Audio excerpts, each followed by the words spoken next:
Shalom jemaat Tuhan, kita berjumpa kembali dalam ibadah rumah tangga Kamis tanggal 15 Oktober 2020. Walaupun masih dilakukan secara online, tetapi kami berharap jemaat tetap dalam keadaan yang sehat dan penuh sukacita karena perlindungan Tuhan kita Yesus Kristus.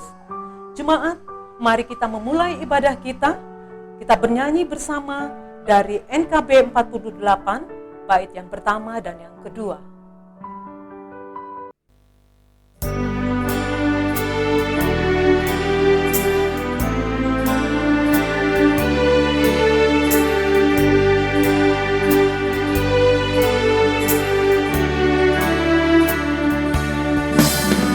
Nampak olehku berjuta bintang di angkasa, ku tak paham yang dilukiskannya. Namun Tuhan Allahku yang menabur bintang itu berencana di tiap karyanya. Hanya Dialah yang tahu dan segala rahasia. Tiada ku takut dan kuasa gelap, masa yang datang tak jelas, tapi ini terang bagiku, tangan Tuhan yang atur segala.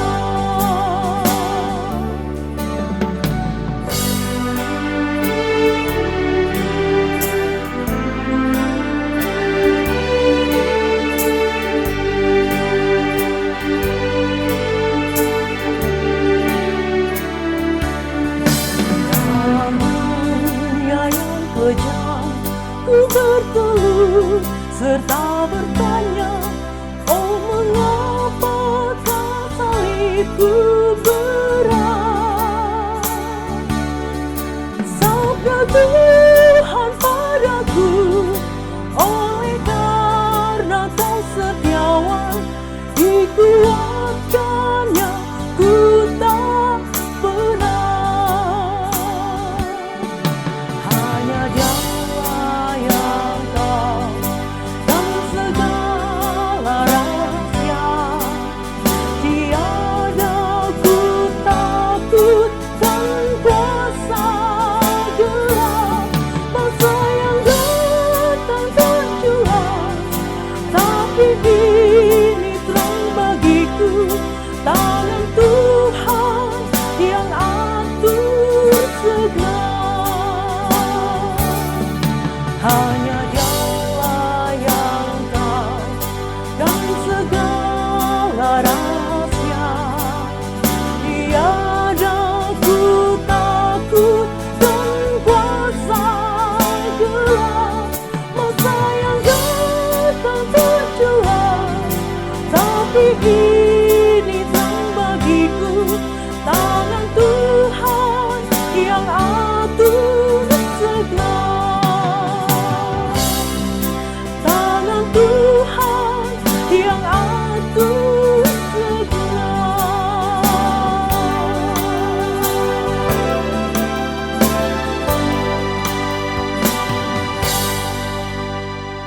Mari kita berdoa untuk membaca dan merenungkan firman Tuhan. Mari kita berdoa.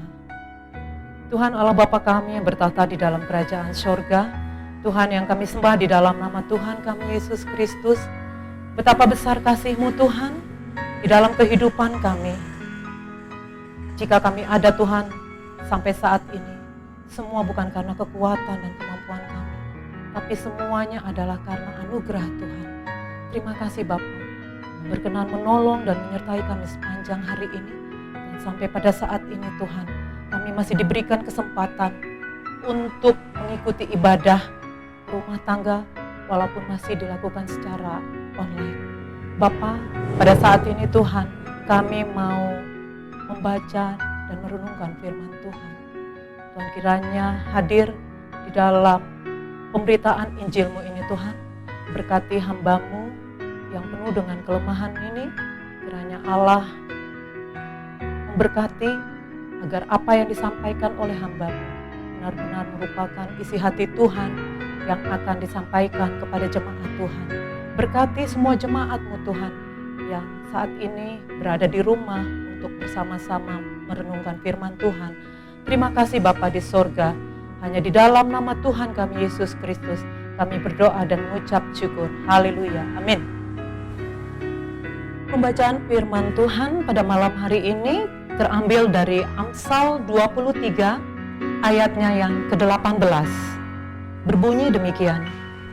Karena masa depan sungguh ada dan harapanmu tidak akan hilang.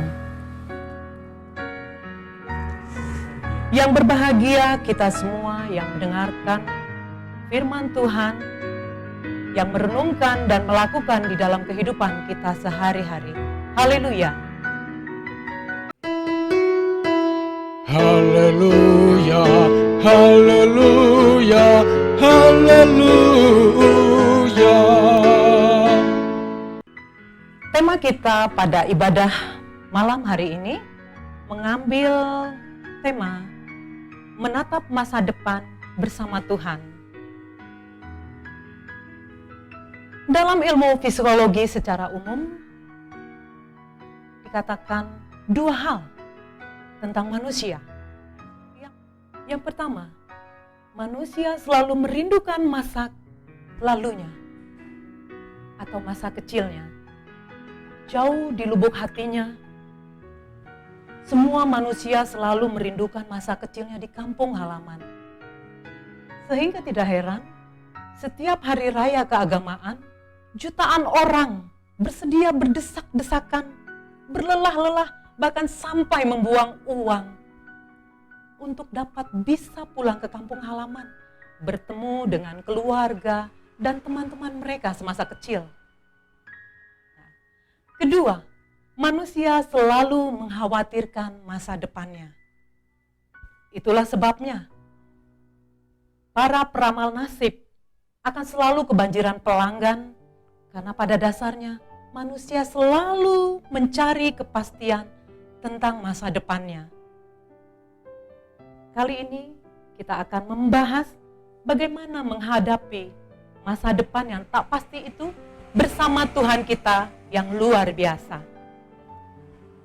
Namun sebelum kita masuk pada pembahasan tentang mengapa kita harus menghadapi masa depan bersama Tuhan, kita perlu tahu bahwa ada 3 kesalahan umum yang selalu dibuat banyak orang berkaitan dengan masa depan. Yang pertama, manusia membuat perencanaan tanpa melibatkan Tuhan. Di dalam Yakobus 4, ayatnya yang ke-13 dikatakan, jadi sekarang, hai kamu yang berkata, hari ini atau besok kami berangkat ke kota Anu, dan di sana kami akan tinggal setahun dan berdagang serta mendapat untung. Jangan salah menduga, kita bukannya tidak boleh merencanakan masa depan, sebab Alkitab justru banyak berbicara tentang perencanaan.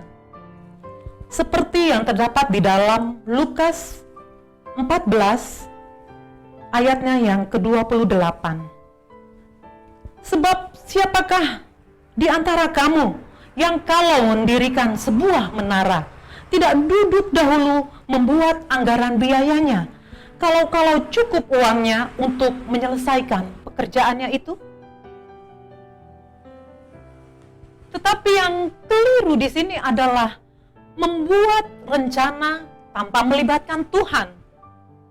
Dengan tidak melibatkan Tuhan, berarti kita mengandalkan kekuatan diri kita sendiri. Rick Warren menyebut orang yang seperti ini adalah seperti seorang ateis praktis. Artinya, sekalipun orang ini mengaku beragama, tetapi dalam praktek hidupnya, Tuhan sama sekali tidak mempunyai peranan penting. Merencanakan masa depan tanpa melibatkan Tuhan adalah sikap yang melancang. Kesalahan yang kedua adalah membuat perkiraan atau ramalan tentang masa depan. Di dalam Yakobus 4 ayatnya yang ke-14 dan yang ke-16. Sedang kamu tidak tahu apa yang terjadi besok, apakah arti hidupmu? Hidupmu itu sama seperti uap yang sebentar saja kelihatan lalu lenyap. Ayatnya yang ke-16, tetapi sekarang kamu bermegah diri dalam congkakmu, dan semua kemegahan yang demikian adalah salah. Ada orang yang senang memperkirakan atau meramalkan apa yang terjadi pada hari esok, padahal sebenarnya ia tidak pernah tahu apa yang akan terjadi secara pasti. Kita ingat ada berapa banyak peramal. Salah satunya seperti Mama Loren dengan banyak ramalan-ramalan. Salah satunya dia meramalkan bahwa dia akan meninggal pada tahun 2012. Tetapi ternyata dia meninggal pada tahun 2010. Ada juga peramal yang milenial namanya Roy Kiyoshi yang dipenjara karena kasus narkoba dengan beberapa banyak hujatan dari netizen, berkata, orang lain diramal, tetapi dirinya sendiri tidak mampu diramal untuk masa depannya. Oleh karena itu, ada beberapa alasan kenapa kita tidak boleh membuat asumsi atau perkiraan akan masa depan. Yang pertama, sebab hidup ini tidak bisa diprediksi. Kita tidak tahu apa yang terjadi 2 menit ke depan, 2 jam ke depan, apalagi akan terjadi pada 2 tahun mendatang. Mungkin bisnis yang besar bisa hancur dalam 1 malam. Atau rumah yang megah bisa hancur dalam semalam karena gempa dan lain sebagainya. Dan yang kedua, sebab hidup itu singkat. Yakobus mengatakan bahwa hidup itu sesingkat kabut yang pagi ada, siang sudah lenyap. Oleh karena itu, membuat asumsi tentang masa depan adalah suatu kesia-siaan belaka. Kesalahan yang ketiga adalah menunda berbuat kebaikan. Di dalam Yakobus keempat ayatnya yang ke-17 dikatakan, jadi jika seseorang tahu bagaimana ia harus berbuat baik, tetapi ia tidak melakukannya, ia berdosa. Ketika kita tahu bahwa kita harus berbuat baik hari ini, tetapi kita menundanya sampai esok hari, hal itu merupakan kekejian bagi Tuhan atau adalah dosa. Kebaikan hari ini tidak boleh dilakukan pada masa mendatang. Kenapa demikian? Karena kita tidak tahu apakah kita masih mempunyai umur yang panjang, sehingga kita masih dapat melakukannya itu di lain waktu, padahal itu seharusnya kita lakukan pada hari ini. Sekarang kita masuk ke dalam pokok bahasan, mengapa kita harus menghadapi masa depan bersama Tuhan. Yang pertama, karena Tuhan tahu apapun yang akan terjadi di masa depan. Dalam Ibrani 4, ayatnya yang ke-13 berkata, dan tidak ada suatu makhluk pun yang tersembunyi di hadapannya, sebab segala sesuatu telanjang dan terbuka di depan mata Dia, yang kepadanya kita harus memberikan pertanggungan jawab. Satu-satunya sosok di jagat raya ini yang tidak dibatasi oleh waktu, kemarin, hari ini, dan esok adalah Tuhan Allah. Oleh karena itu, Tuhan tahu semua hal yang akan terjadi pada esok hari atau di masa depan. Karena Tuhan yang serba tahu akan masa depan itu adalah juga Bapa kita, maka Ia sudah pasti akan memberikan masa depan yang baik bagi anak-anaknya.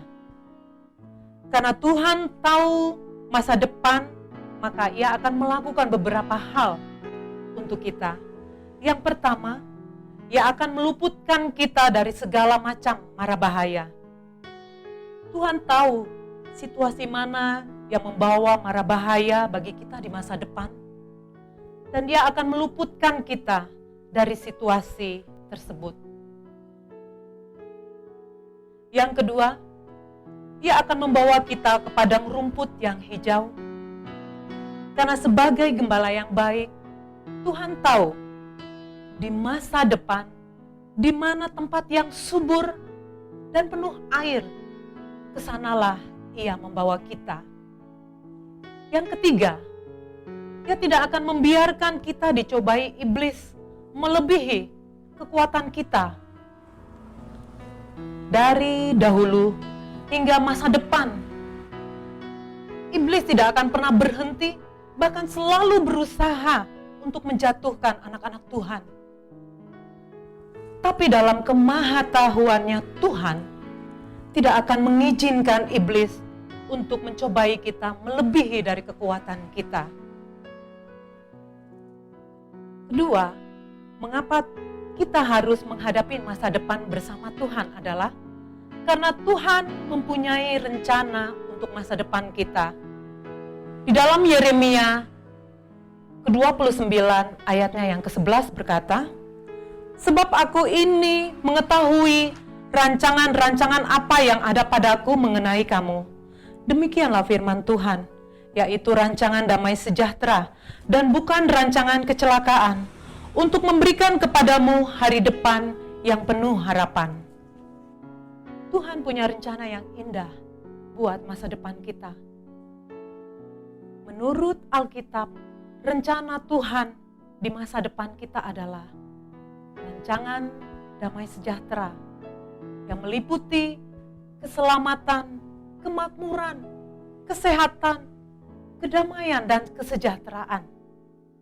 Bukan rancangan kecelakaan yang meliputi penderitaan, kecelakaan, bencana, terluka, ataupun stressing, dan membuat hari depan yang penuh harapan.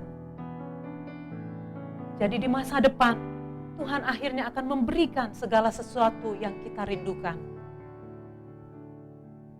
Ketiga, kenapa kita harus menghadapi masa depan bersama Tuhan? Karena Tuhan menyertai setiap langkah hidup kita.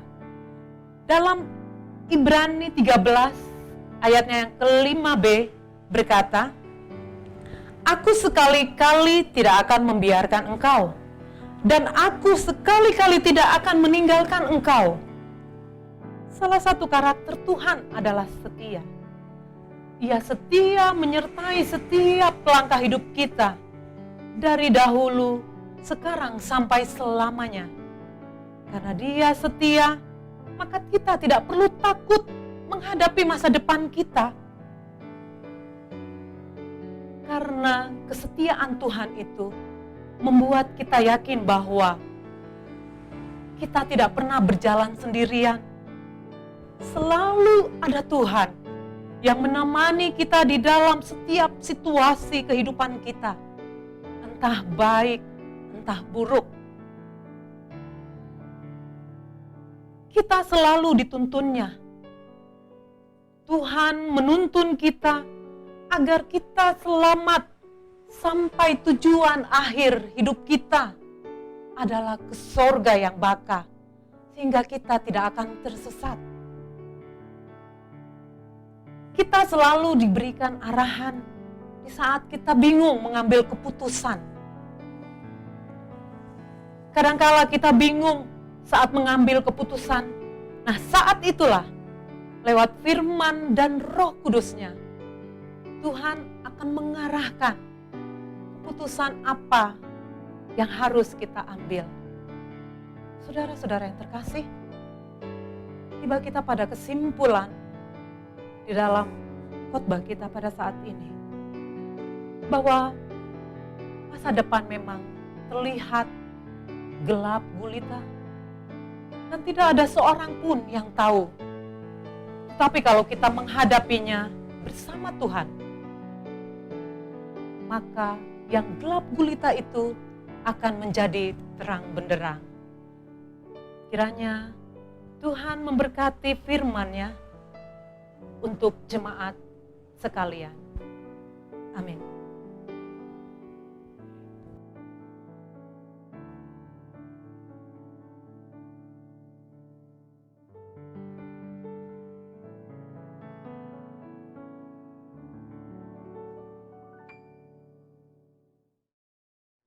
Sekarang kita masuk ke dalam doa sapaan.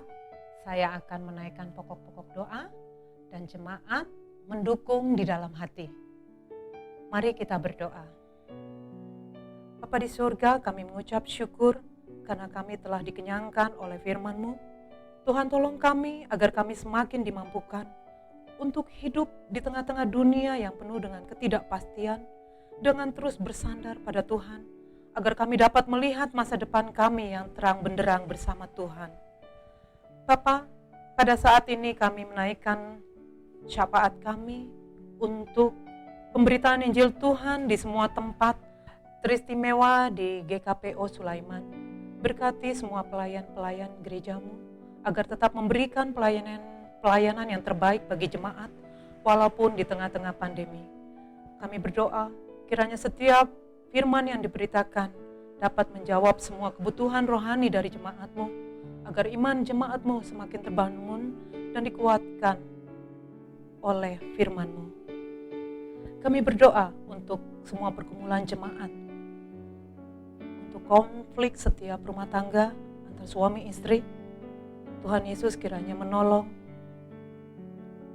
agar setiap hubungan yang kurang harmonis dapat diperbaiki, dan setiap keputusan yang diambil tidak berdasarkan ego masing-masing, tetapi ada hikmat Tuhan yang bekerja di dalam setiap keputusan. Bapa, kami berdoa untuk pergumulan jemaat dalam masalah ekonomi, mereka yang belum dapat pekerjaan, mereka yang kehilangan pekerjaan, dan setiap usaha yang macet bahkan tutup karena dampak pandemi ini.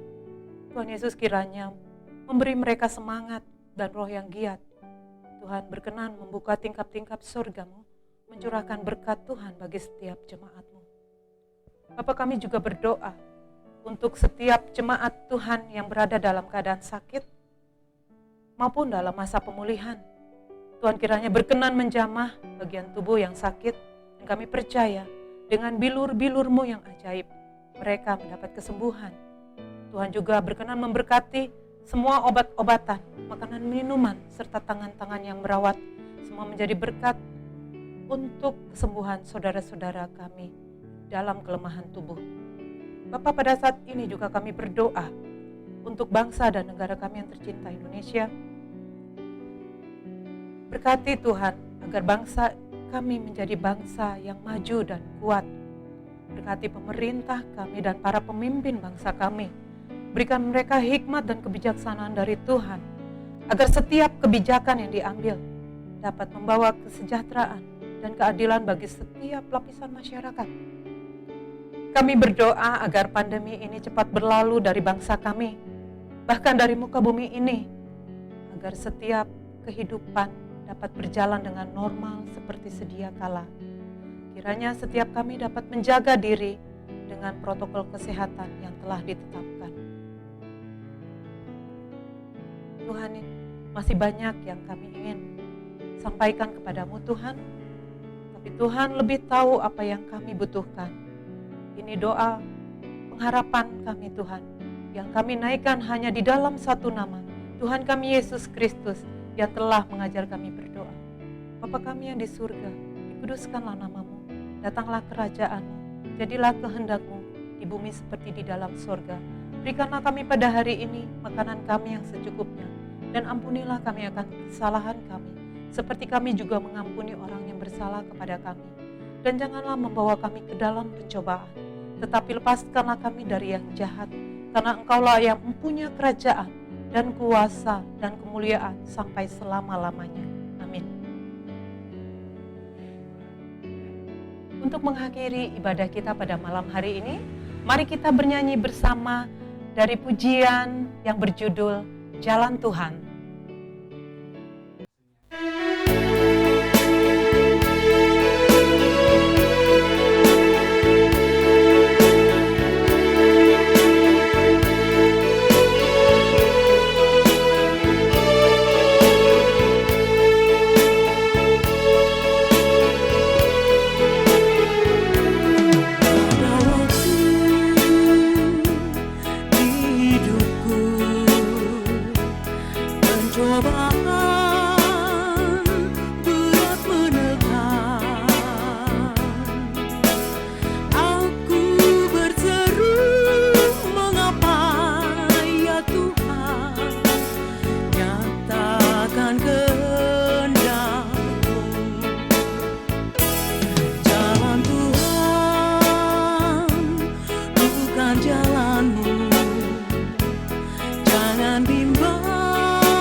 Jemaat Tuhan, arahkanlah hati dan pikiranmu kepada Tuhan dan terimalah berkat Tuhan.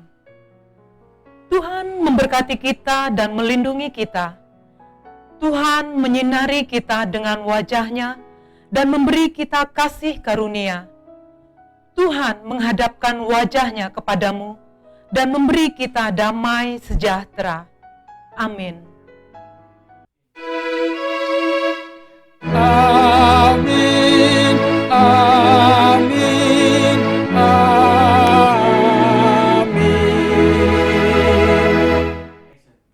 Jemaat Tuhan, ibadah kita sudah selesai. Sampai jumpa dalam KRT online berikutnya. Salam sehat selalu, Tuhan Yesus memberkati. Shalom.